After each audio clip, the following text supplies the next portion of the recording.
بسم اللہ الرحمن الرحیم۔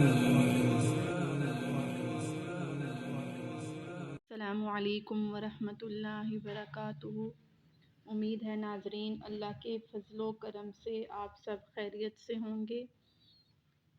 ناظرین چلتے ہیں اپنے آج کے سبق کی طرف۔ جیسا کہ آپ کو معلوم ہے کہ ہم بنی اسرائیل کے بارے میں پڑھ رہے تھے کہ اللہ نے بنی اسرائیل پر اپنی کیسی کیسی نعمتیں اتاری اور انہوں نے پھر بھی نافرمانی کی۔ تو چلتے ہیں آج کے سبق کی طرف۔ وَإِذْ اور جب کل تم نے کہا یا موسیٰ اے موسیٰ لن نصبر ہم ہرگز نہیں صبر کریں گے علی طعام ایک ہی کھانے پر واحد ایک طعام کھانے علی پر ایک ہی کھانے پر فادع لنا پکار ہمارے لیے ربک اپنے رب کو یخرج وہ نکالے لنا ہمارے لیے مما تنبت الارض جو اگاتی ہے زمین من بقلہا سبزیاں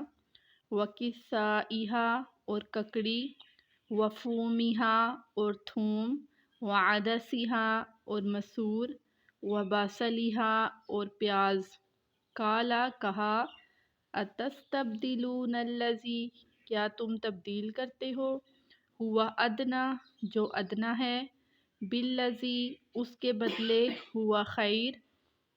جو بہتر ہے اہبطوا اترو مصرن شہر میں فإن پس بے شک لکم تمہارے لیے ہے ما سألتم جو تم مانگتے ہو وضربت اور ڈال دی علیہم الذلۃ ان پر ذلت والمسکنہ اور محتاجی وباءوا اور انہوں نے کمایا بغضب غصے کو من اللہ اللہ کے ذالک بانہم اس وجہ سے کانوا وہ تھے یکفرون انکار کرتے بآیات اللہ اللہ کی نشانیوں کا ویقتلون النبیین اور قتل کرتے تھے نبیوں کو بغیر الحق ناحق ذالک بما عصوا کیونکہ انہوں نے نافرمانی کی وکانوا اور وہ تھے یعتدون حد سے بڑھنے والے۔ اب یہاں پر اللہ تعالیٰ بنی اسرائیل کا تذکرہ کر رہے ہیں کہ اللہ نے انہیں طرح طرح کی نعمتیں دی لیکن اس کے باوجود وہ نافرمانی کرتے رہے، اور ان کی نافرمانی کی حد دیکھیں کہ وہ یہ نہیں کہتے کہ ہمارے رب سے دعا کریں بلکہ کہتے موسیٰ اپنے رب سے مانگ، موسیٰ اپنے رب کو پکار، تو یعنی کہ نافرمانی کی حد ہو گئی۔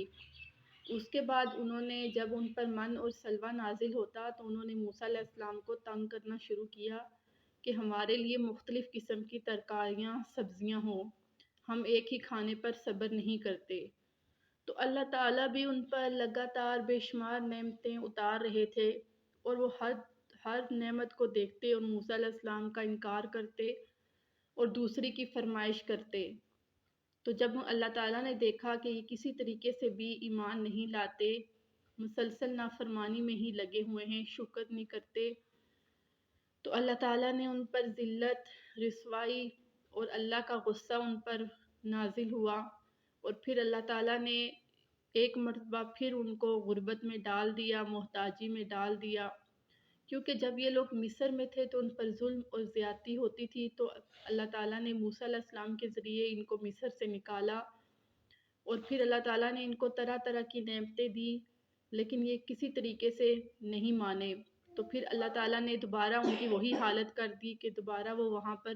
ظلم و زیادتی کا شکار ہو گئے، اور اللہ کا غصہ اور غربت اور محتاجی، تو اللہ نے دوبارہ ان کی نافرمانیوں کی وجہ سے ان کو دوبارہ اسی میں ڈال دیا۔ پھر یہ لوگ نبی کریم صلی اللہ علیہ وسلم کے زمانے میں آپ صلی اللہ علیہ وسلم سے 500 سال پہلے یہ لوگ مدینہ میں آ کر رہنے لگے، کیونکہ ان کے کتابوں میں نبی کا آنا تھا کہ وہ نبی آئے گا پھر ان کو فتح ہوگی، تو یہ لوگ اس نبی کے انتظار میں بیٹھ گئے کہ ہمیں اللہ تعالیٰ ہم پر پھر آسانی کرے۔ تو یہاں پر اسی چیز کا تذکرہ ہے کہ اللہ نے ان پر پہ دھر پہ نعمتیں بھیجی، ایک کے بعد دوسری، دوسری کے بعد تیسری، اور پھر جیسے جیسے یہ موسیٰ علیہ السلام سے سوال کرتے تو اللہ تعالیٰ ان کا جواب دیتے، وہی چیز فوراً ان کے لیے آ جاتی، لیکن یہ پھر بھی نافرمانی کرتے گئے تو اللہ تعالیٰ نے ان کو پھر محتاجی میں ڈال دیا۔ تو اب یہ جو ہم بنی اسرائیل کا تذکرہ پڑھ رہے تھے تو اللہ تعالیٰ نے اس کا تذکرہ بنی اسرائیل کا یہاں پر اسی لیے لایا کہ ہم میں سے بھی اگر اللہ پاک کسی کو کوئی نعمتیں دے رہا ہے تو وہ اس پر اللہ کا شکر ادا کریں کہ اللہ نے مجھے یہ نعمتیں دی ہیں، اور اگر اللہ تعالیٰ ان نعمتوں میں کمی لاتا ہے تو اللہ سے استغفار کریں کہ اللہ ہمیں کسی بات میں پکڑے نہ، اللہ ہمارے تمام گناہوں کو معاف کرے، اور اللہ تعالیٰ ہم سے رحم و کرم کا معاملہ کرے، کیونکہ یہ باتیں جو ہیں اور یہ واقعات جو ہیں اس زمانے کے ہیں، لیکن ہمارے لیے اس میں سے ہمیں اپنا سبق نکالنا ہے کہ ہم نے کون سی بات ہے جو اپنے اندر لانی ہے اور کون سی ایسی بات ہے جو اپنے اندر سے دور کرنی ہے۔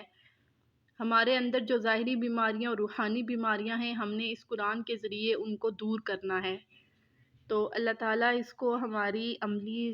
زندگی میں داخل فرمائے، اور نبی کریم صلی اللہ علیہ وسلم کا فرمان مبارک بلغوا انی ولو آیا، تم پہنچاؤ اگرچہ تم میری طرف سے ایک آیت بھی سنو۔ اللہ ہمیں اس پر عمل کرنے کی توفیق عطا فرمائے اور ہمارے لیے آخرت میں نجات کا سبب بنائے، اور آپ صلی اللہ علیہ وسلم کی شفاعت نصیب فرمائے۔ تمت بالخیر۔ اللہ حافظ۔